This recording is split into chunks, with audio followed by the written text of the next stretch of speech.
Good morning, it's Emma Davis from veterinariancareers.com.au, and it's my great pleasure today to introduce you to Dr. Júlia Pásztor. Júlia is a veterinarian who graduated in 2015 from Washington State University in the US and is currently living in New Zealand and is working as a systems auditor on the Ministry of Primary Industries, MPI, systems audit team for the New Zealand government. So welcome, Júlia. Thank you, Dr. Emma Davis. Oh, welcome. It's so great to meet you. We've been having a fantastic chat this morning to get to know each other a bit better. We've followed each other on social media for a while, and it's so nice to actually, be in the same room, even though you're in New Zealand and I'm in Canberra.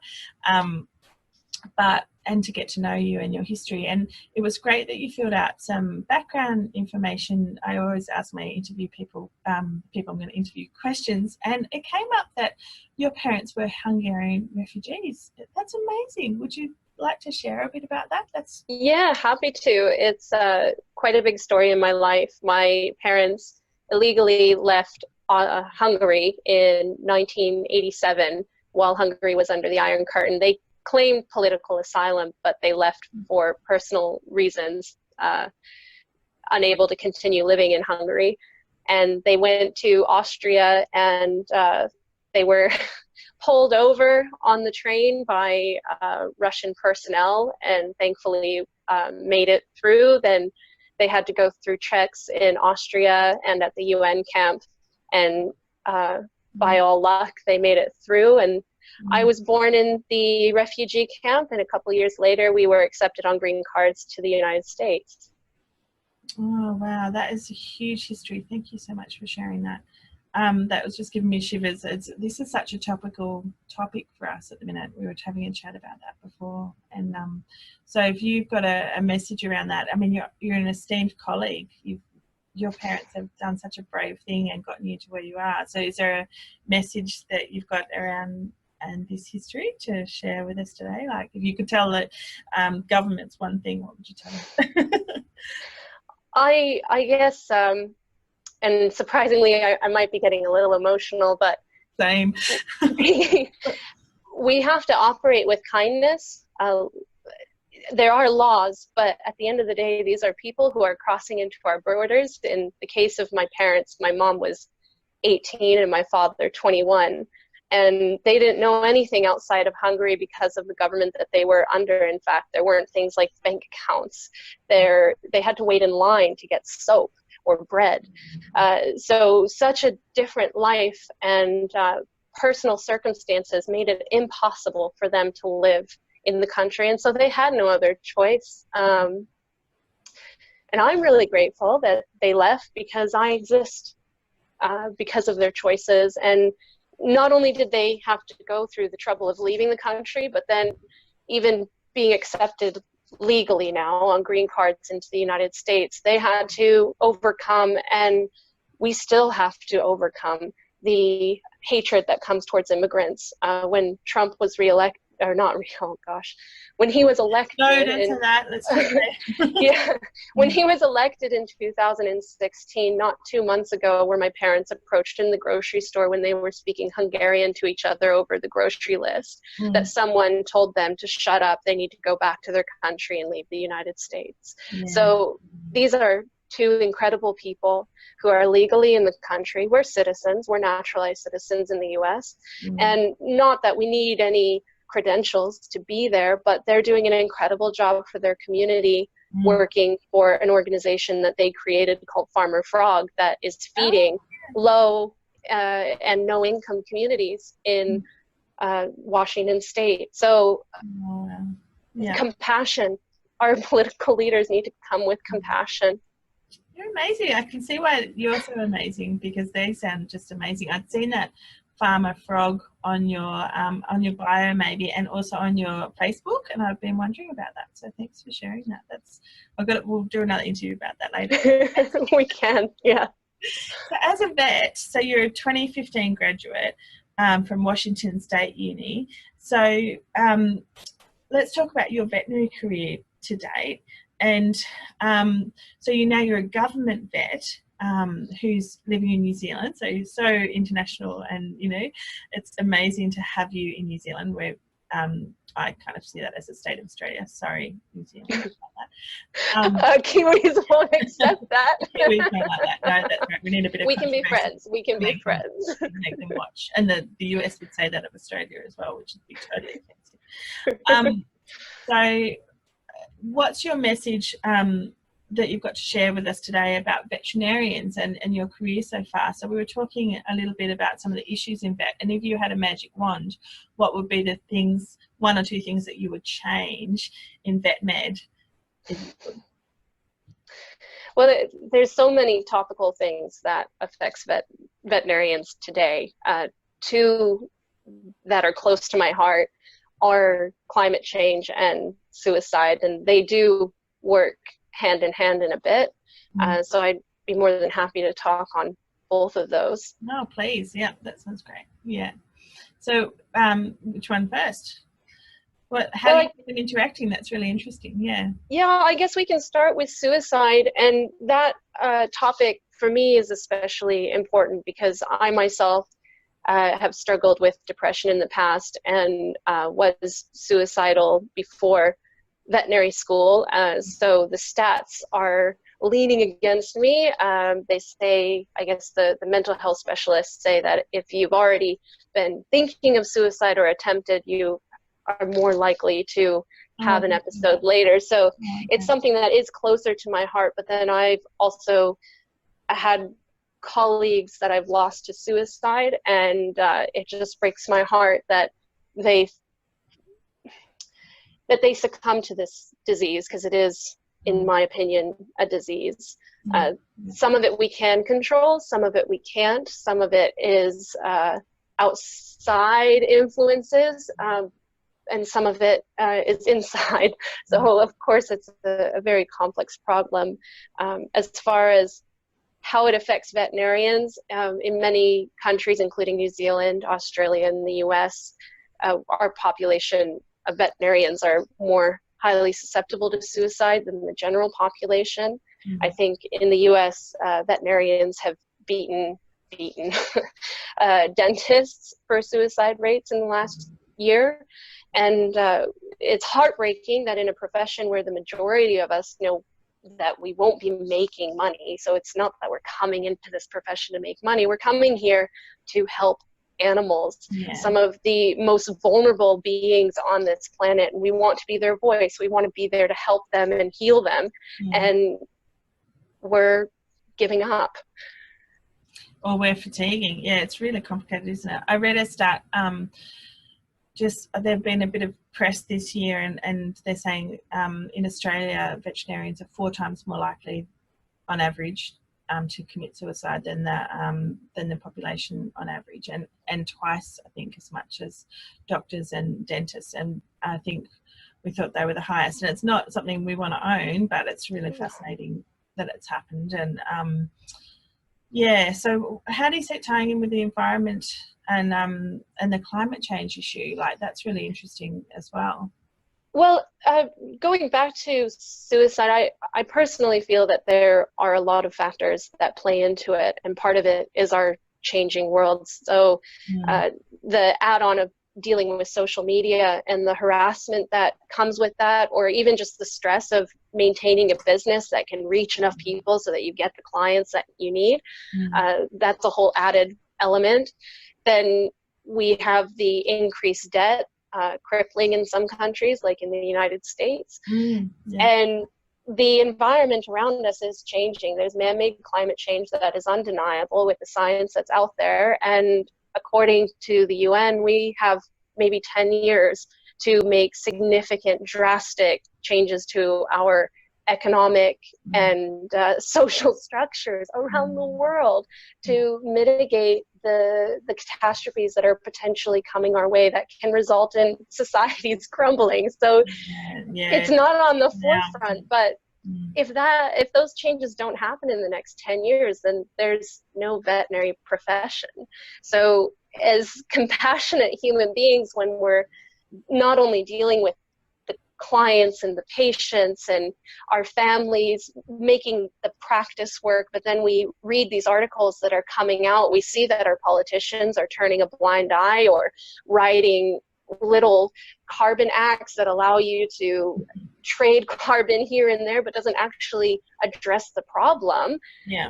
It becomes hopeless. It feels hopeless. But with that said, I was very fortunate to attend Jane Goodall's 85th birthday talk just 2 weeks ago here in Christchurch. Yeah. And she obviously comments on this all the time. She's done incredible work around the world, not just for animals, but for people as well, realizing that people are responsible for maintaining conservation. So she invested a lot in developing economies and whatnot. And she does have a message to say that each and every one of us have a part to play, and we cannot give up. We cannot. We must keep doing what little thing we can. And for me, in terms of dealing with depression and putting suicide to the side, holding on to gratitude and being both grateful and thankful for myself for being able to do what I can and trying to think on what I can for the things that matter most to me, and kind of making sure that there's a planet here that exists for my children in the future is a little bit important.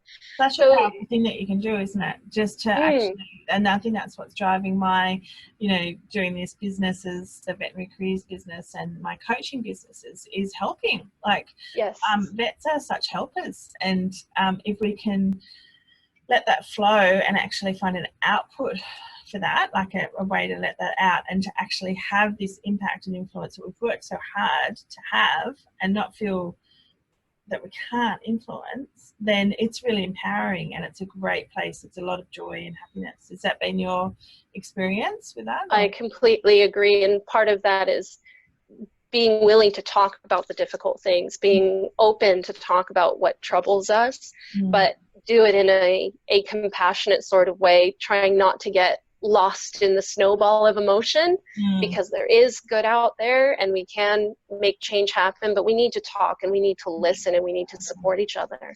I can see such leadership all over you. It's amazing. I love feminine leadership. That's one of my things, is feminine leadership. And it's that, and you've got such a great Prime Minister in New Zealand at the minute, and oh my gosh, yes, leader, feminine leadership, who's like just talk about it. Let's just find the win-win in this, and that's a really distinct feminine leadership thing. Is not like I win, you lose, but how do we find the win-win in this? And just from my coaching, I'm going to be reading what you said about vets or people who have suicidal thoughts being more prone to it. From what I'm hearing in the coaching space is that everyone has suicidal thoughts. It's just that we were never allowed to talk about it before. And so I'll just throw that back into the conversation, is that that was such a relief to me, because definitely I push myself so hard. Like, I've achieved ridiculous things. Never been an Olympian, though. That's not been one of my things. But I would push myself so hard that I'd be at the brink of fatigue repeatedly. And in that pushing state at the edge, then the thoughts have come in. And it was so refreshing for me to hear from psychologists and coaches that actually that's the human condition, that it happens. And it's not the thought that is the problem, it's the taking action that's the problem. And so if we can self-teach and train, or train other people about what to do in that moment when that thought happens, which is to recognize it and to back away. And for me, it means, whoa, I really need to sleep. Like, I'm actually at the point of exhaustion, and to think about that and some breathing techniques and then, you know what I mean? Then there's recognition that that thought happened. Well, that means I'm really pushing myself, and what do I do now? And bring it back off the ledge, so to speak, and come back down. But yeah, like it's something we need to talk about. Like, it's a real thing in our profession, and it's devastating. Like, we've all lost people now, and we're good people. We are good people, and it's hard. It is hard. We are in a very tough world, and it often seems completely daunting the harassment that we get from clients, I think a large part of that is that societies, especially in developed economies, is the expectation of being able to treat your animal as though they're a person, get that free, exceptional health care, but not be willing to pay for it whatsoever. That discrepancy in expectation with reality is causing a significant problem. And we have to address that one way or the other. Either, I personally think that governments need to step up and explain to people, hey, you know, we might have a universal healthcare system for human beings, but we don't have that for animals. So if you're going to have animals, that needs to be your responsibility. And there's ways to mitigate those costs. I'm a huge advocate of pet health insurance, of emergency funds for pets, but I myself, I'm a veterinarian. I have a government job, which is paying me decently, but I'm not in a position to have a pet because I just can't afford it with everything else that's going on. And so, so I'm making that tough decision of not having a pet. But that's something that does need to be discussed. Now, of course, our governments are under significant stress with other big issues, but one way or the other, it needs to be talked about, if not by the government, then at least by our veterinary associations. Yeah, that's right. By the profession, I think we have to have the leadership in there. Yeah. Start to educate society around that, and then from that, and I think that's in valuing our profession and in valuing that human-animal bond, and actually, being and owning the fact that that bond, care and medicine costs, and that vets bring great value in every setting, whether they're working on antimicrobial resistance or in auditing in the government. Absolutely. Or in, spaying or desexing my little dog that got desexed last week, cheeky little thing that he is. Like it's a cost, but it's also a benefit. That dog brings me great joy. There's a lot of science around now to prove that relationship with pets and humans really improves mental health. There's all these benefits to society that we have to be comfortable with as vets, that we can then educate everybody else about, and not be afraid that there is a monetary value attached to that. And now that I'm understanding that money is actually energy, and if you just think about money as energy instead of money, then you can step away from some of the negatives around it and think, well, I'm giving you energy by looking after your pet and prolonging their life and making them happy and you happy through that, and then having money as energy back is a fair exchange of positive energy. But anyway, that's probably a bit out there. Well, I mean, I agree with you, and while veterinary medicine continues to be a private business in terms of traditional clinical practice, veterinary schools should be required to offer veterinary business courses and veterinary communication and compassion courses, because without those, we do not have the tools, like you said, to manage the day-to-day issues that we see in practice, period. And that is probably another reason why we see the problem that we do with the increased suicide. I think you're right. I think that we are in a corner, and it's a bit of a self-made corner, and it's a bit of a societal corner, and we need to find the communication ways to get out of that corner to say, we can't meet your expectations, they're unrealistic, and we also impose that on ourselves. We were talking before about vets being such givers of themselves, and I was fascinated. We had a bit of a chat earlier, Julia, and watching the time, but I think we'll go for a little bit more because I just wanted to hear your story. You've come with a huge financial burden, talking about energy, from studying in the US. Did you want to elaborate on that a little bit? Like, that's a fascinating story, being in Australia where we do have, I now realise, a bit of support for our studies. Do you want to explain where you're at with that? Yeah, about how much time would you like me to put to it? Not 3 years. We've got another. Yeah, that's right. Just a couple of minutes. Yeah, so I was lucky in that my grades paid for my undergraduate degree, which was required in the US to then go on to a veterinary degree. And I did not complete a master's, but that too was paid for through scholarship. But those scholarships were not available to me when I applied to veterinary school. So the only other option that I had was to take out student loans. And at the time, I calculated out that I should have graduated between 75, 80,000 US dollars if I started, and that would have been doable. That would have been doable coming out to as, yeah, so there were plans where that, you know, I could easily pay that off within 5 to 10 years.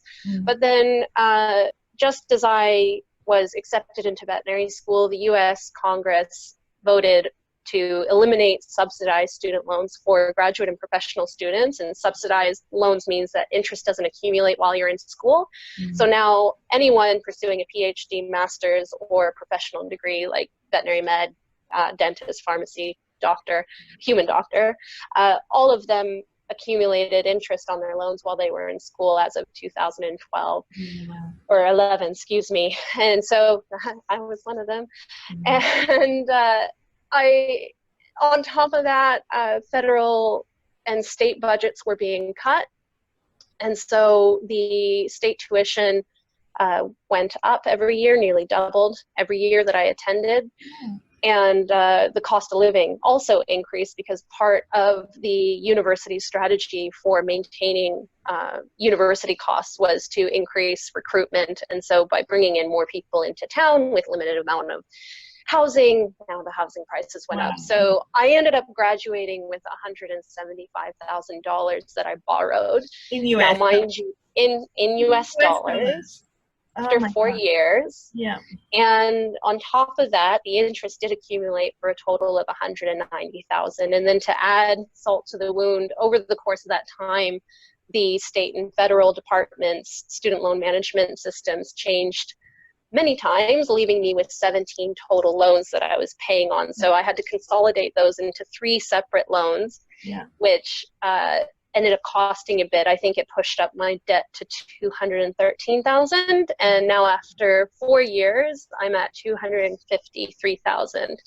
It's gone up. US dollars. So it's accruing interest on your loan. Accruing interest, and I can only pay so much, being a single family income. Because my partner just finished his PhD, so. So you're paying off and it's going up. You can't stop it from going up at the minute. Yes. Oh, I just feel terrible. This is ridiculous. Every couple of months, I go through a little bit of a panic, especially when it comes time to do something about the loans. But you have to just take what life gives you and make the best of it. You are going to win this somehow. It's going to be a world now. But thank you for sharing that. My goodness, that is such a predicament to be in. To start your career off, like you're a 2015 graduate, you're 4 years out, you've got a good government job in, you change countries to do that. Good on you. You've got a lovely partner, I hear. There's lots of good in your story, but that is a huge mountain to overcome, and you will, but we need to talk about this. That is crazy for young professionals to have that pressure on them at the start of their career, when it's one of the biggest, the career has such a pressure inbuilt in it anyway, and particularly at the start of it, is phenomenal. Well, and it is affecting our lives. I'm really happy with the career choice and the career path that I'm on, but it was what pushed me out of traditional clinical practice. I didn't start clinical practice because I needed money and government paid the money. So I went to government, and my partner and I are electing not to get married at this stage because it would hurt our credit scores back in the US with our current financial situation. So we're electing not to be married. We're electing not to have kids. We're electing not to get a house because of the position that we're in. And it's very frustrating, but again, there's that big picture stuff of what's going on and what you can't control. You make the best of it, and some days are better to handle than others. So good on you. That's amazing. Good on you. Just personally, if I can help anyway, I don't have 250,000 US, but if I am looking for sponsors. Yeah, that's right. we might need that. We might need some corporate sponsors for our veterinarians, because that's huge. Like, that's a big thing. So you're a business. And there are some stepping up. There are, in the US, there's a couple of companies that are trying to do something about it, but the amount that they're putting to it is hardly going to touch an individual's debt. It's just very little. So it's starting to happen.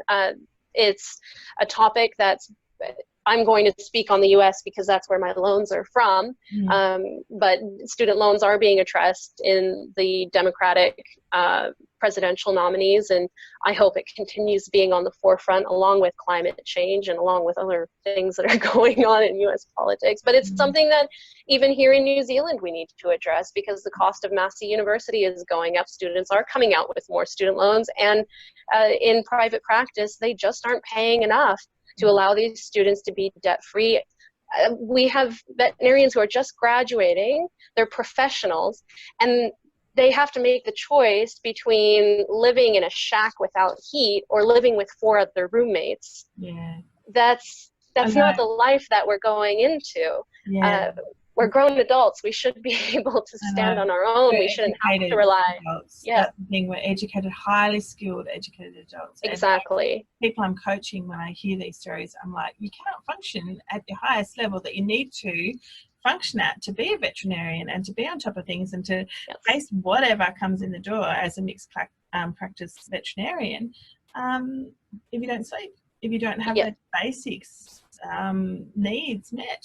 So yes, no problem. And like you commented on, we do a lot of things in veterinary medicine, across industry, government, private practice, and so we are very valuable people to society who need to be taken care of either by ourselves or by the government, or a mix of that. Society. Community as well. Yeah, that's right. It's so precious talking to you. Thank you so much. Thank you so much. We'll wrap up. Have you got advice to a younger you that you would give yourself if you were going to look back in over your journey so far in your career so far? Is there anything that you would like someone to have patted you on the shoulder 10 years ago and told you that you think might help some of our viewers? It's actually a quote that Jane Goodall shared with us a couple weeks ago, and she said, when the heart and mind work together, we can meet our truest human potential. Oh, it's beautiful. Oh, that's so good. We'll write that one up and we'll put it on the thing as well. Thank you so much, Julia. That's been just a really precious interview, and thank you so much for your time, and thank you for the good work that you're doing and your passion for our profession. And I look forward to doing some more with you and finding how we can synergistically help and get our profession a bit more sorted out. And, thank you. Caring for the people within it. Thank you very much. Okay. All right, I'll sign off. Emma Davis from Veterinary Careers, and a wonderful interview with Dr. Júlia Pásztor, and we look forward to talking to you again. Okay. Bye. Take care. Cool. Oh, no, wrong one.